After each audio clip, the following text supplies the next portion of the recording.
जय श्री राम। कल के प्रसंग में हमने चर्चा करी थी कि राम जी भरत जी से अयोध्या की कुशल क्षेम पूछते हैं। उसके पश्चात भरत की जटा एवं वन के अनुकूल वस्त्रों को देखकर राम जी समझ गए कि यह सब भरत का उनके प्रति प्रेम के कारण है।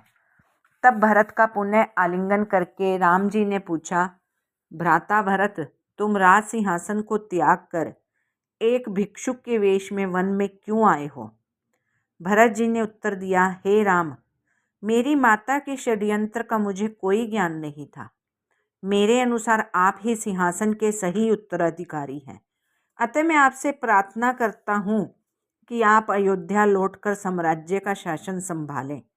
व्यावहारिक तौर पर पूरी अयोध्या जड़वत अर्थात स्थिर हो गई है, क्योंकि सभी आपकी अनुपस्थिति से दुखी हैं।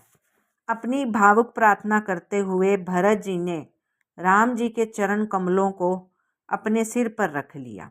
राम जी ने तब भरत को उठाकर कहा, मैं जानता हूँ कि मुझे वन भेजे जाने में तुम्हारा कोई योगदान नहीं है, तथापि अन्यायपूर्ण ढंग से सिंहासन लेने की मेरी कोई अभिलाषा नहीं है। हे भरत, तुम्हें अपनी माता एवं राजा को दोष नहीं देना चाहिए, क्योंकि उन दोनों ने व्यवहारिकता के कारण ऐसा किया है।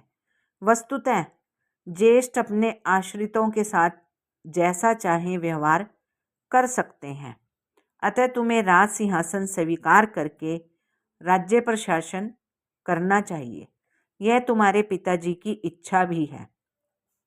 मैंने 14 वर्षों की अवधि को वन में व्यतीत करने का निर्णय ले लिया है, क्योंकि मैं भी अपने पिता की आज्ञा को सबसे महत्वपूर्ण धार्मिक सिद्धांत मानता हूँ। किंतु भरत जी ने यह कहकर टाल दिया कि ज्येष्ठ राजकुमार के रहते हुए कोई शासक नहीं बन सकता है। अतः हमारे स्वर्गीय पिता की आत्मा को जलार्पण करने के पश्चात आपको ही अयोध्या आकर राज सिंहासन पर बैठना चाहिए।